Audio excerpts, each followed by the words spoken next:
साथ ही यह भी मानता हूँ कि किसी भी व्यक्ति, समाज और देश का विकास का रहस्य, उनका भेद इसी भक्ति और कर्म के सिद्धांत यानी नियमों के आधारित में निहित है, यानी बिल्कुल योग्य है। शास्त्री जी का संपूर्ण जीवन श्रम, सेवा, सादगी और समर्पण का अनुपम उदाहरण दिया गया है। अनुपम यानी कि बेजोड़ उदाहरण हमको मिला है। किसका? श्रम का, मेहनत, सेवा का, सादगी का, समर्पण, अर्पण की भावना का बेजोड़ उदाहरण हमें प्राप्त होता है। उनके ये गुण केवल उनके कार्यों और विचारों में ही अभिव्यक्त नहीं पाते।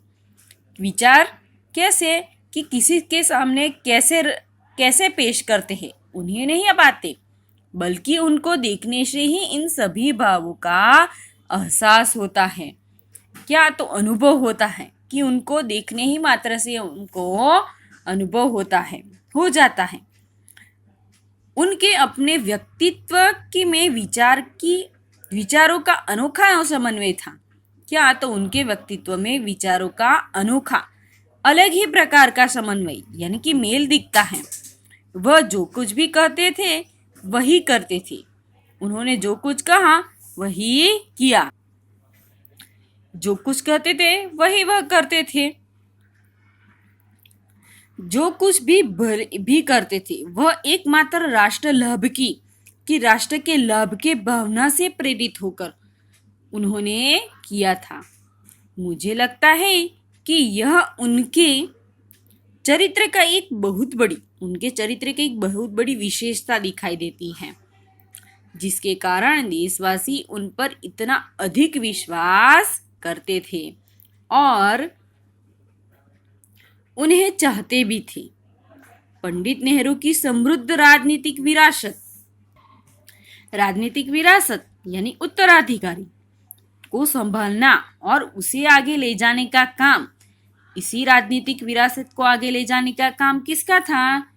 तो लाल बहादुर शास्त्री का था। काम कठिन नहीं था, कम कठिन नहीं था, लेकिन देश ने उस समय यह साफ साफ देखा था कि इसे संभालने की ताकत, इसे संभालने की शक्ति किस में है? तो सिर्फ शास्त्री जी में ही है।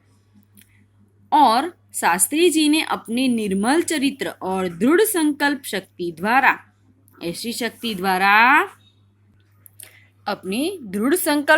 द्वारा उन्होंने देश की इस आकांक्षा यानी कि इच्छा को पूरा किया।